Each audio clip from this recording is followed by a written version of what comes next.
j'admire beaucoup son travail parce que c'était vraiment un travail d'avant-garde qu'elle faisait dans les années 70-80. Elle travaillait avec plusieurs matières différentes, elle faisait quand même beaucoup d'exploration. Personnellement, j'ai comme connu Manette Dansereau quand on a fait l'exposition des 40 ans de l'école. C'est là que j'ai vraiment j'ai appris sur l'histoire de l'école de joaillerie de Montréal, mais sinon avant, je ne savais pas c'était qui.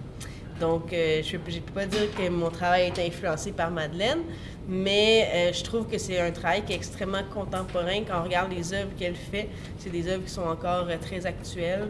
Puis, je trouve ça vraiment impressionnant de voir des œuvres qui ont été faites dans les années 70, puis qu'on pourrait... C'est pas si loin que ça, mais qui pourraient être faites aujourd'hui encore.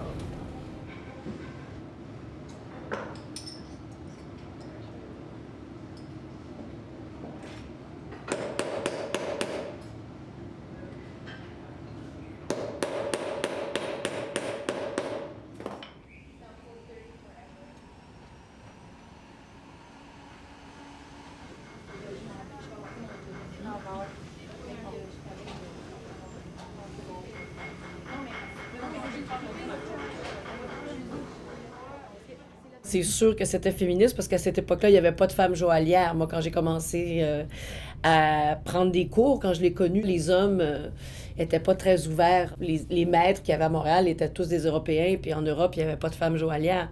Les femmes faisaient du polissage, étaient reléguées à des tâches très ardues, en fait. Alors oui, c'était une femme qui a ouvert la porte pour nous toutes.